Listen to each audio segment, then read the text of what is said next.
my message to the president and all the leaders, Kenya is a very simple country to run. Only if you do what? Listen to the people. Article 1, all sovereign power belongs to who? The people. So Kenyans have a right to say yes, and the same Kenyans have a right to say no. Kenya is not Uganda.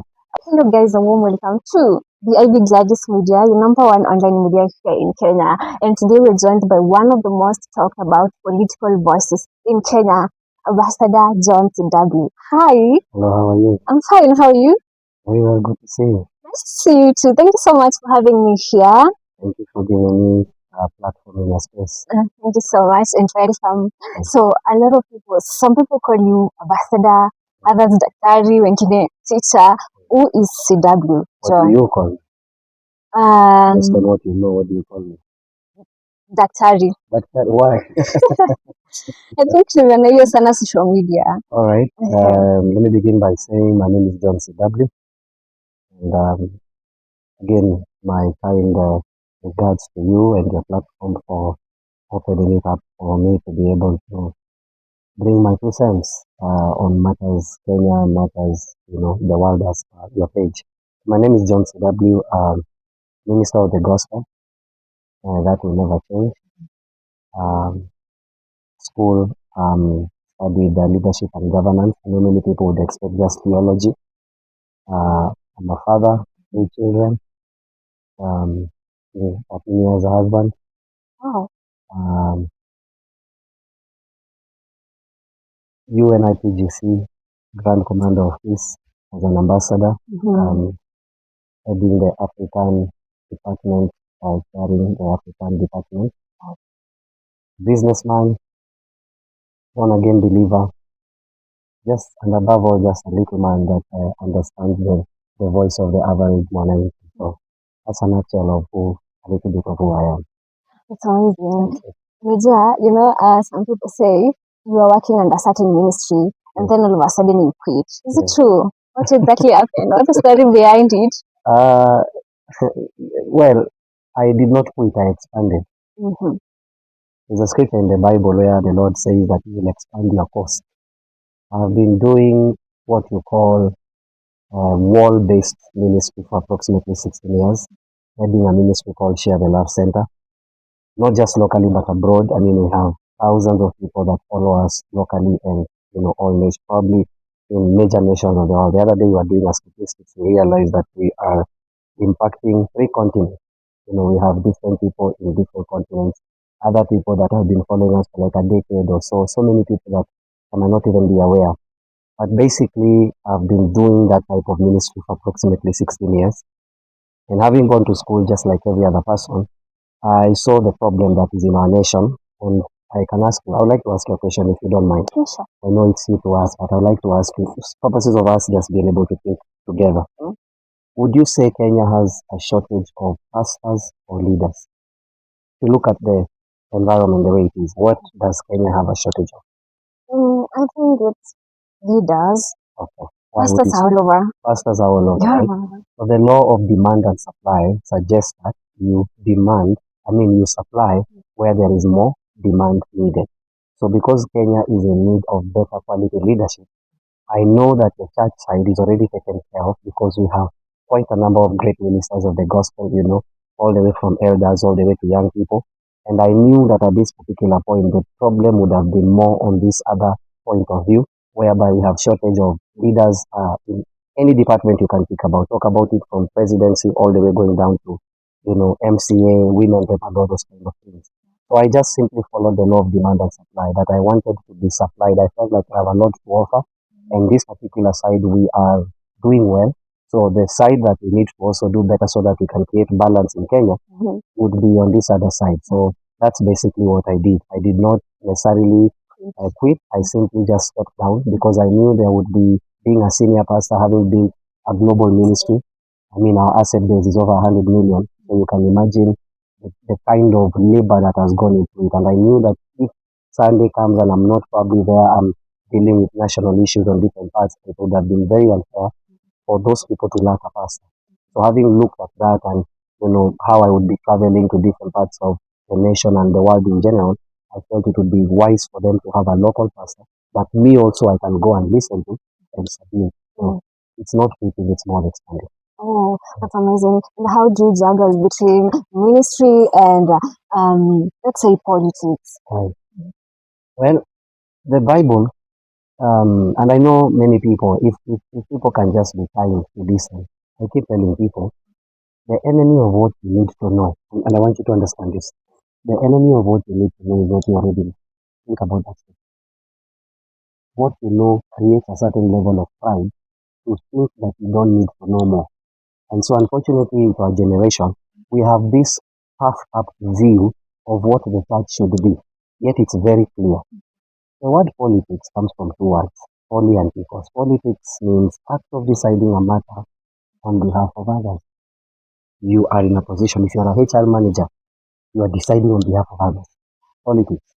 It is not the way Africa has shaped it to look like in such a way that it's so demonized, yet those are the people running institutions. Even if you have a church, the person that will be registering you is someone in government. So you can imagine politics affects every area of our natural life. So when I looked at it from that point of view, I just looked at the Bible beyond religion. Because in the Bible there are kings. In fact, do you know who the first opposition leader is? Can I tell you? Yeah, sure. The first opposition leader is Lucifer. Oh, Think yes. about it. Yeah, yeah. Revelation 12, there was war in heaven. The first war took place in heaven. The most peaceful, perfect place you can imagine. There was war there. Then I thought about it. What was the war about? Throne. Because in Isaiah, it explains what he really wanted to do. The Bible says that I will set my throne above the stars of God. I will make myself like the Most High. So it's an issue to do with governance. Why would God, who is all-knowing, can build anything? Why did he not just surrender and say, okay, Lucifer, you take this part, let me just go and build another? Why was there a fight to retain the original throne? Very important for us to understand. Why? Because God is in the business of making decisions on behalf of others. You are not like that because you chose to be a lady. I did not choose to be a man. Someone somewhere whose name is God chose that I will be a man and will be a lady. That decision was already made. So I looked at the Bible beyond religion. And I just said, what is the mistake we're doing as the body of Christ? Is to make the Bible a Sunday book where the best we can produce is an usher, a pastor, protocol in the church. Can you also produce an engineer? Can you also produce a president? Can you also produce a doctor? I mean, things came from the Bible. Leaders came from the Bible. So for me, it has not been in any way hard, simply because it's something I already knew how to deal with it. I was simply expanding it to foreign territories, manifesting the same script. That's amazing. You've been talking about the state of the nation, Right. and I would like to ask you this. Do you think Kenya is headed in the right direction? Apparently, no. A very big no. Why do you think so? Because the constitution is not being followed. I mean, think about it from Article 1 of the constitution. What does it say? All sovereign power belongs to the people. All, the word is all. There are three realms of power as far as the constitution is concerned. Legislative, judiciary, and executive. So the presidency has its arm, the judicial system has its arm, and the legislative, all those three arms of government. Now, do you know that above all that power is called people power, which is superior? All those power bow down to the power of the people. All sovereign power. Think about the word sovereign. Any power there is in Kenya does not belong to the president. The president has what you call delegated power. It doesn't belong to the member of parliament. Members of parliament, why? They have delegated power. It doesn't belong to the judiciary. Why? They have delegated power. Can I ask you a question? Do you exhaust being a Kenyan? Do you have to every 5 years, go and do rally in order to be voted to be a Kenyan? So that's what you call sovereign power. The stand of that power simply means that who you are is superior to what you can vote for. So the presidency every 5 years should change, governors should change, members of parliament should change, all those platforms as you can think about. The only thing that doesn't change is being a Kenyan. So all sovereign power belongs to the people. So if you say, why is Kenya not heading to the right direction? Number one, the sovereign nature of our power is not being followed. Article 1, let's not even go to Article 37, Article 42, Article 86, where Article 37 talks about how to picket, that you have the right to picket, but it also gives us the direction which is peaceably and unarmed. So the government is breaking the law. Anytime it favors them, they break the law. Why? Because Kenyans came, for example, remember in 2024, it was very clear to Kenyans, we do not want that finance bill. It was a simple thing. The government should have followed the Article 1 of the Constitution, where all sovereign power belongs to the people. So the people have rejected that type of leadership. So what should the government do? And all leaders, Kenya has rejected that type of leadership. What should we as leaders do? We should say no. But they went ahead and forced it until people like Rex Masai had to die. The young child that was 12 shot, was it 8 or 12 times? The one that was doing homework died. So many tens of people died in that particular thing. Why? Because Article 1 of the Constitution was being violated. Kenya is not heading to the right direction simply because we as a people, as a government, as a opposition, and as the people of Kenya are not necessarily following the Constitution of Kenya to the law. That's great. So many people are complaining about the president that he's not working well, Aja deliver to the public, So what do you have to say about that? I try as much as possible to run away from individuals, because I think for the longest I've been shouting and shouting. So let me bring balance, because I keep saying this. If you are one-sided, all you are going to see is that side. Do you understand? Yeah. It's like a lady and a gentleman. If me are married, if a mistake happens, the man will try to protect his part in the mistake. He will try to say, but it's your fault. And the lady will come and say, it's your fault. So a marriage is not sustained by who is right and who is wrong. There's a word I keep saying, peace is superior to right. When you get married, are you planning to get married one day? Is it something in your mind? Yeah, maybe one so day. let me tell you something. Having been married for approximately 13 years, in marriage, there's something, when you are single, right is the biggest thing. You want to be right. When you are married, if you want to be right, you can end up divorced. Just because you want to be right.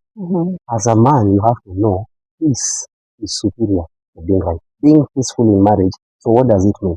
It means sometimes you forego some things to maintain a certain level of atmosphere in your home.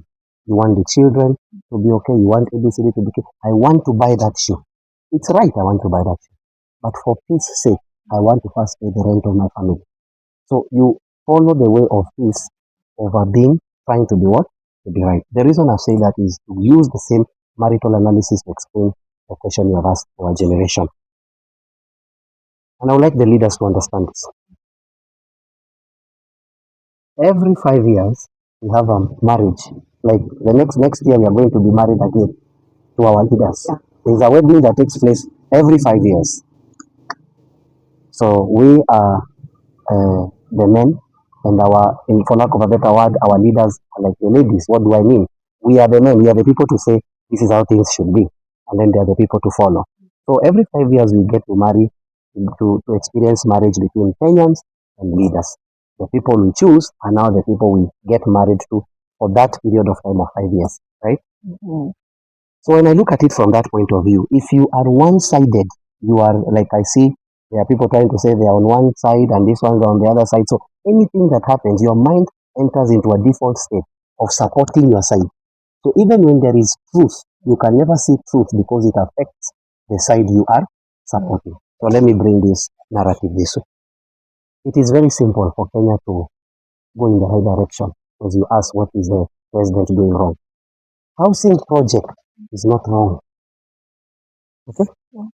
Talanta Stadium is not wrong. Okay?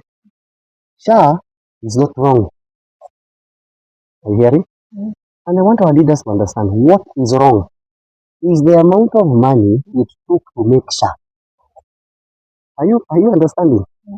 It took 104 billion Kenyan shillings to create a system with all the banks in Kenya, the systems of all the banks in Kenya. Let me show you. All the bank systems in Kenya do not even cost that amount of money. We have young people, we are into IT, I have understanding of what I'm saying. It would have taken way less if you would have just given that project to Kenyans here, hence creating jobs, because you can imagine the amount of people it would have taken, the job opportunities it would have taken. Now 104 billion left Kenya instead of it circulating around Kenya. Are you understanding that? So there is nothing wrong with SHA. Everyone wants the right thing. But what did it cost the Kenyan taxpayer for SHA to be effective? As if it's even effective in some places. There is nothing wrong with housing projects. Who doesn't want to? Are we birds? Do we live in the air? Our leaders, what is wrong is the corruption inside there. Are you understanding that? Yes. There is nothing wrong with, what do you call it, the Talanta Stadium. I've been there. Beautiful stadium. I mean, I would want that kind of stadium in all counties. But what did it cost? What is the cost of that stadium? What is the corruption in all these particular projects? If our leaders can understand now, if someone else that doesn't already is supporting one side, but you see, it is our time to eat. You and who? Your time and who? If the leader there is eating, how is the food getting to your house?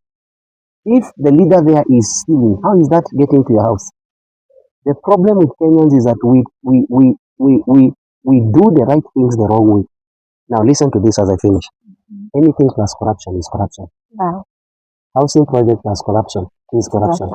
It's like you take one one tomato and one bad tomato, and then you put it in a tray of 100 good tomatoes. What do you think happens there? The bad tomatoes become good, or the good tomatoes become bad? Good sometimes. So you see, even if you have done 100 projects, and then you have this one bad thing, and you put it inside those 100 projects, what happens to the 100 projects? They become bad. That's what our leaders are doing wrong.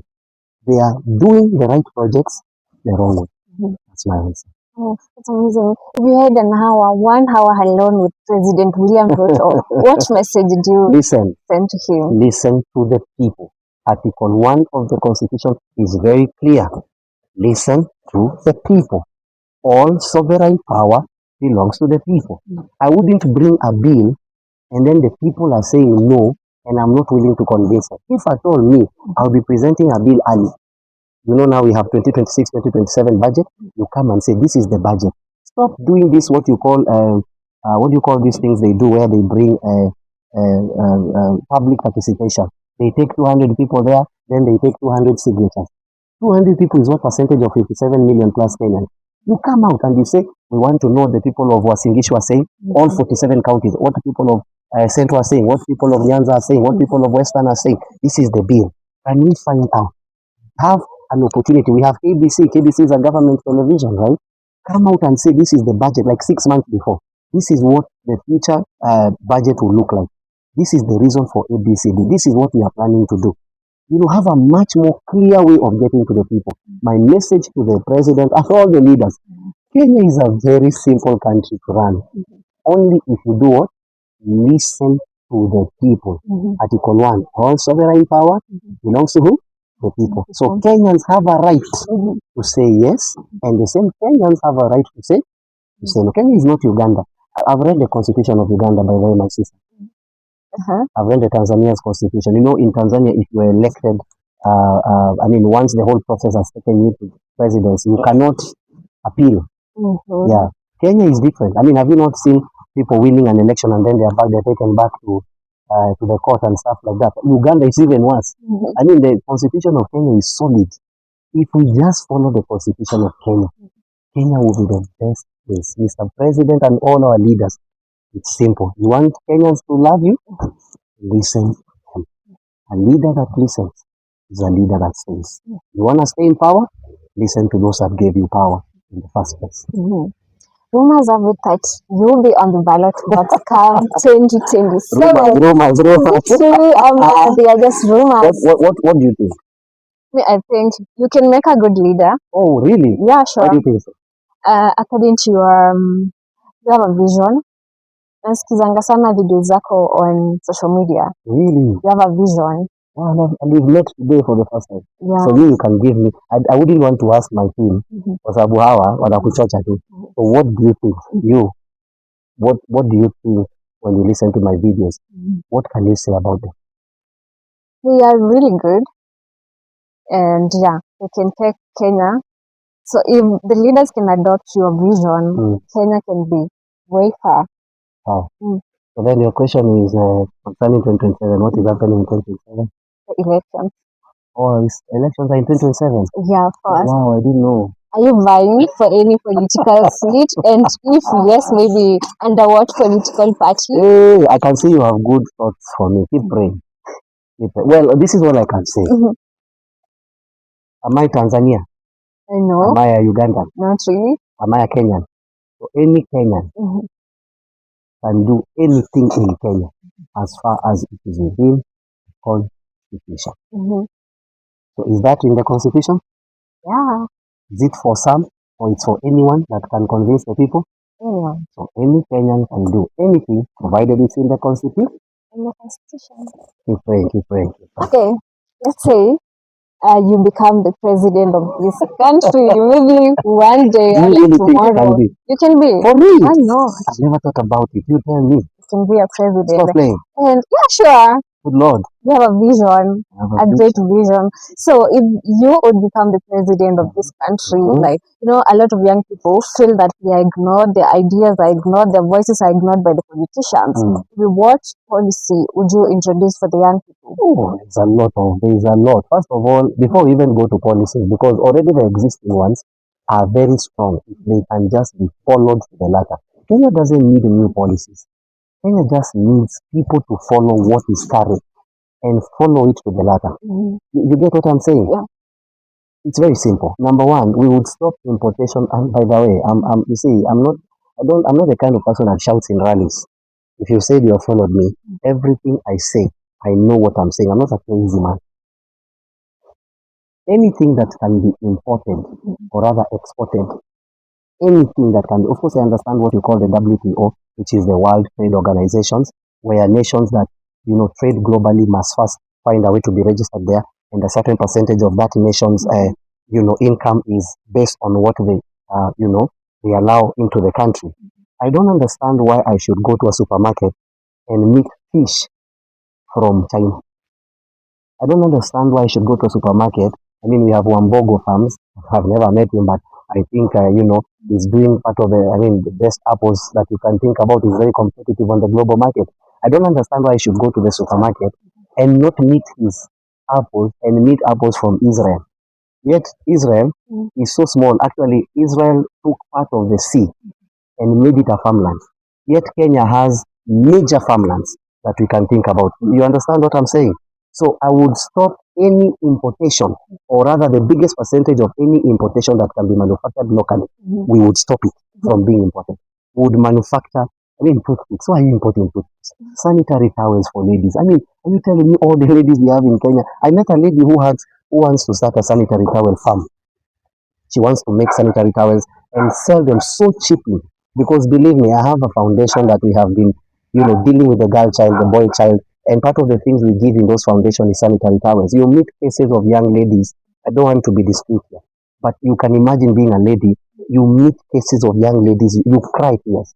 For lack of a better word, the things that are used for leisure during, sex. Why would you have them free? Yet it's a choice. Things like, I don't want to use those names. The protective measures that they use during sex. Why would they be free in hotels? What should be free is things like sanitary towels, right? Because that's not a choice. That's how God created it. But why would you put unnecessary things to be more free when you have not even first dealt with what is first necessary? You get? I would deal with any importation of anything that can be locally manufactured. Completely deal with it. Are you aware Kenya imports approximately 5 billion eggs a year? Yeah, let me bring you up to speed. You are talking about, if you do a wholesale, you're looking at approximately 40 billion leaving Kenya. That's just one product. Imagine if we identify 50 products. How many job opportunities have you created? You see these goods that are going up and down. Most of them is because of what we call human resource, human capital. They have the resource, but their energy is not channeled to where they can be productive. So guess what they'll do? They'll be distracted. The same leaders that are not creating jobs for them are the same leaders they'll be stealing from, right? So if you look at it from that point of view, you stop importation of eggs in Kenya. Stop importation of things like sanitary towels. Stop importation of anything that can be localized. I actually did an analysis. Would you like to hear? Yeah, sure. So if you sell the egg at wholesale, approximately 5 billion eggs is approximately 40 billion. I've been doing chicken business. I understand how it works. If you take 1.5 million people and decide you're going to empower a farm with one farm, 1.5 years, forget this, give 20,000. What money? What government money do they call it? What do they call that fund? The government was giving 20,000 or 10,000. Water fund. Water fund. Nothing wrong. Let's assume your mother is selling cabbage. Would you want your mother to sell cabbages all her life? So please, let's stop that mentality of, oh, that water fund is helping Mama Mboga somewhere. Yes, we understand, but we want that Mama Mboga to have a better life. We can't be doing the same thing and the world is moving to better positions. If the Mama Mboga in Kenya and a lady in Canada, would they be competitive on the same market? We need to push our people on the global platform where we can have our people manifesting ideas that can be competitive on a global market. Do you understand what you're saying? If you take 1.5 million Kenya shillings and empower a farm, do you know how many farms you'd have for 40 billion? Wow. 26,000 plus farms. Just by stopping one importation. One farm of approximately 1.5, it would require approximately 2 people. So the owner plus 2 people. How many people are those per farm? 3. 3 times 26,000 times 3. That's over 70,000 jobs. I don't know if you've understood. It's very simple. Oh, Bishop, you don't know, you're the one that doesn't understand. Just by stopping importation of eggs, you have approximately 70,000 jobs. Our young people will not need to go to Russia and die there. Did you notice the other day they went to Russia and died? Wow. You know how many parents do not know where their children are? So many. Importation of that. Imagine if we just look at 100 things or 50 things that we can stop importation. How many jobs have we created? So our person of trade does not need to go to take our people to wash old people in America. Our nurses will return to Kenya. Why? Because the part of the best nurses in the US are Kenyans. But they cannot come here to Kenya because we only have one Kenyatta referral hospital. Yes, 3.5 billion is lost every day. It means in 1 month, we can build approximately 4 Kenyattas if we just stop leakage of corruption. That's what I would do. I would stop the importation of anything, hence creating job opportunities for the people of Kenya. Wow, that's great. I told you you have a vision, a great vision. You can be the best president in Kenya. I've never thought about it though, but who knows? Thank you for thinking well of me. You're welcome. So moving on, some Kenyans believe that politicians only remember the public during campaign season and election season. Do you support the statement? Definitely. I mean, even in church, you now begin to see them visiting, giving such big amount of money. They're not giving it because they want to. It's a way of remaining relevant. So politicians have a way of, and this is why I'm appealing to the church. The church Kenya is approximately 74% Christian. It means the church alone can decide who will be the leader of any department. But you see, the church has been made to believe that, politics is a dirty game. Just tell people about heaven.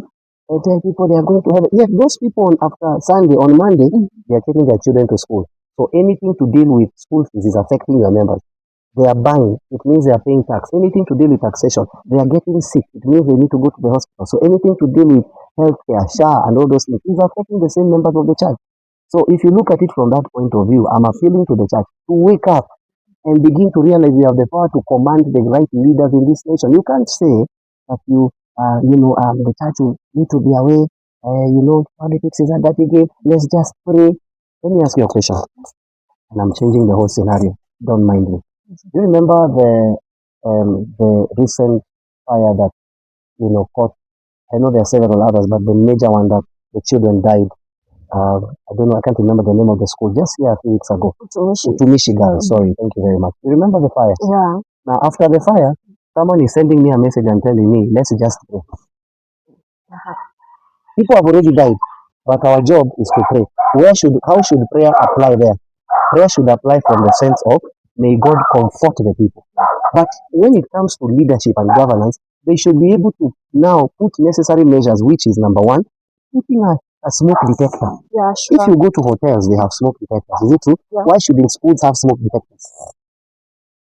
So if we had a smoke detector, because I've been to different hotels in different parts of the world, if it senses smoke like this, it releases water. Do you know how many girls would have said? But the church has been told, your part in this is just pray, pray. Oh man of God, let's just pray, pray. Have you lost a child? I have 3 children. Have you lost a child? I'm trying to imagine you are being called for your daughter. that your daughter looks like charcoal. Yet a leader somewhere should have said, like now that issue will just go like that, disappear. Next year, I guarantee you will be in the same situation. God forbid. Because we have been dealing with these issues from when? From way back. I think I have an analysis where I did an analysis of different schools that have banned. So I look at it from that point of view and I'm like, you know what? Um, we need as a people to understand the power of understanding what is good governance. What is the power of good governance? Very important. From the church to the mosques to the atheists, wherever you are, as long as you're pastor Kenyan, what is the need of understanding the power of good governance? And this is the same thing I'm saying. And if we don't understand that, our members of parliament will be coming to church, going to the mosque. Today is wearing a whole big cross with Jesus at the center. Tomorrow is wearing a kanzu, is bowing down in the mosque. The other day is doing what? All for what reason? To get that vote. So definitely our members of parliament use us simply because they want to get the vote. And after they get the vote, you will never see them. That is the state of things. Mm-hmm. Got it. So, some Kenyans, or most of the Kenyans, wanasema Rigathi Gachagua is the father of opposition. Do you believe so? Is the father of what? Opposition after the late Raila Odinga. What's father? Like the head now is the only one who can beat President William Ruto. No, I think only God knows that. I don't think we are, I don't want to say much, but I don't think man is in a position to say that. And I will tell you why the leadership type, the Raila leadership type, why I'll tell you would be a bit different from what we're experiencing now. And I would like Kenyans to listen very well. The 2027 elections that are coming, or just look at it from 2024. To me, I believe Kenya was reborn again in 2024. The June election, something that has never happened. We broke into parliament, did so many things, The power of Article 1 of the Constitution was felt in June 2024, right? So it means prior to June 2024, 2022, 2017, 2012 election, 2002 and stuff like that, we were dealing with a bunch of people that were not awoke. We had not awakened. Kenya right now has awakened. So the Raila, the former Prime Minister Raila Odinga's leadership style might not necessarily fit into this season we are in. Because if you look at it from Western itself, ODM is divided, right? When have we ever seen ODM divided? I mean, if you look at it from the days of Pentagon, look at it from the days of Orange, remember, when has ODM ever been divided? So what does it tell you now? People have awakened. This mentality of telling people who to choose has died. So let no one think they can be like His Excellency Raila Amolo Odinga. Even Raila Amolo Odinga, wherever he is now, he would want to see a better way of doing leadership, whereby people have awakened themselves and people are saying, you know what, yes, we might be Luo, we might be Kikuyu, we might be what. That mentality of saying, oh, he's a Kikuyu, that is finished. Tribalism is dead in this nation.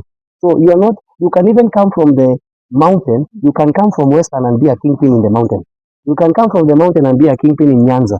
That mentality of making it look like a kingpin is someone that is born in that particular environment has already been passed by time. And by the way, I need to remind our leaders, you are dealing with approximately 60%, 40 years and below. Don't go to rallies and see 10,000 people and think you have Kenya. The biggest number of people are waiting. Young people are waiting. Once they identify their leader, then you will now know what voting simply looks like. I have no problem with anyone calling themselves kingpin of where? Even Satan is a kingpin of hell. Everywhere has a king. The Bible calls him the king of the abyss. Pin, you're sure because the pin, ladies normally use it to pin their hair. So I don't know which pin that is they're talking about. But me, all I know is very simple. This is not 2022. This is not 2017. And definitely this is not 2027, 2020, 2012 going backwards. This is a new generation. And to think that you are going to impose yourself on these people. Me, what I know looking at it from young people are here to decide the kind of leaders. And you can clearly see where Kenya is going. Young people will win and take over the day. So I respect everyone in their position, but let no man think that one man now has the power to say what would happen in Western anymore. That one man has the power to say what would happen in the mountain. Not even John C.W. has that power. And if you do, only God can give you that grace. Great. Let's talk about the Mwananchi movement. led by What do you want me to say about lead? led by Governor Renko, All right. Senator Sifuna, and MP Babuino. Mhm. Okay, what's your approach on their goals, and do you support the movement? Oh, now this is what I'll say. I support anything that supports the Constitution. Anything that supports Article 1 of the Constitution, all sovereign power belongs to who? To the people. I just think whether it's government or opposition, if we all follow the Constitution, it is the best thing to do. So it doesn't mean that you are this one or this one minus anything minus the Constitution of Kenya is useless. So whether if Linda Mwananchi is following the Constitution of Kenya, then they must be given an opportunity to express it. If you and me are following the Constitution of Kenya, then we must be given the opportunity to express it. Do you think Linda Mwananchi is following the Constitution? Well, as far as look at it this way, let's look at their campaign, right? The Article 37 talks about peaceably. I mean, we have the freedom of picketing, the right of picketing. So, as far as right of picketing, they are following because they have decided to picket. That's their part. The second part of that right is peaceably and unarmed. If it is not peaceable and there are people that are armed, then they are not following the Constitution. But again, you see, the goons that are appearing, they appear to tend to beat them. So definitely those goons cannot be from Linda Mwananchi. You get what I'm saying? So if they are following their part, they are doing their campaigns in a peaceable and an armed way, then there is nothing wrong they are doing. And I don't think that any government should waste their time trying to divert or to deviate them from doing what they are doing, provided it's within the Constitution. Let them finish what they are doing. Let's say, for example, you have come here, you have met me, I am talking to the people, I am following the Constitution. You don't need to throw stones at me. Let me finish, you come, share the same things with the same people. At the end of the day, allow the people an opportunity to do what? To decide. But just by doing already, I don't know if it's a question to come, but by doing what people are doing now, which is to throw stones to the leaders of Linda Mwananchi, you are making them stronger. You should have just allowed them to come peaceably, set up their rally. If they want to throw stones to themselves, we would have known. If they want to tear gas themselves, because again, you have leaders in our nation where they hijack themselves. Do you remember that member of parliament that he hijacked himself, then he came to realize it was not true. So we have these things happening in politics. But the situation that is happening with them, I think the government or whoever that is involved in that is making them so powerful by fighting them. You don't need to fight your enemy. By the way, I learned something in leadership. Can I tell you? Yeah, sure. You are 22. Don't forget this statement. I'm going to ask this statement one time in life if I meet you again. Yes. Whatever you give attention to, you give life to. Think about it. You want something to die naturally. Stop giving it attention. Whatever you give attention to, you give life to. So many people do not understand. If you just want something to die, for example, I'm sure at 22 you have had one or two boyfriends trying to approach you. I like you, I like what.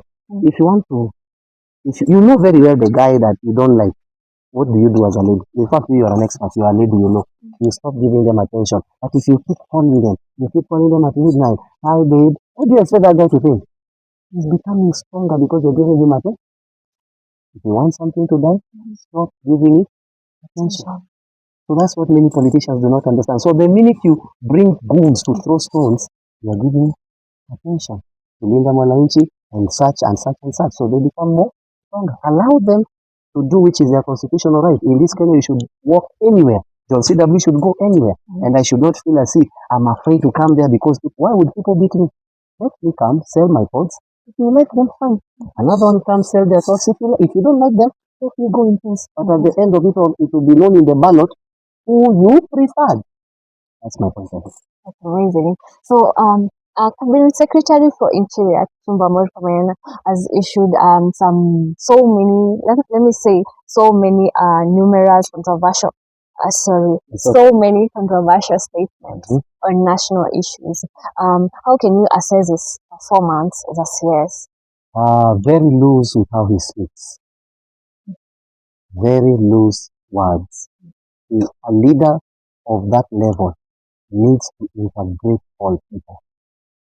If you are having a fight with Honorable Gachagua, have a fight with Gachagua. Don't don't let your office have a fight with you. There is a level of looseness with our leaders that we just speak things in rallies without understanding the position they are holding is a national position. The position of a cabinet secretary should not be partisan. Do you understand? It shouldn't be either one side. It should be either or. It shouldn't be one side minded. And that's what I think when I look at him. And whatever he has done will not mean much simply because of how he presents. You get what I'm saying? How he's presenting himself. Sometimes you look at them answer specific questions.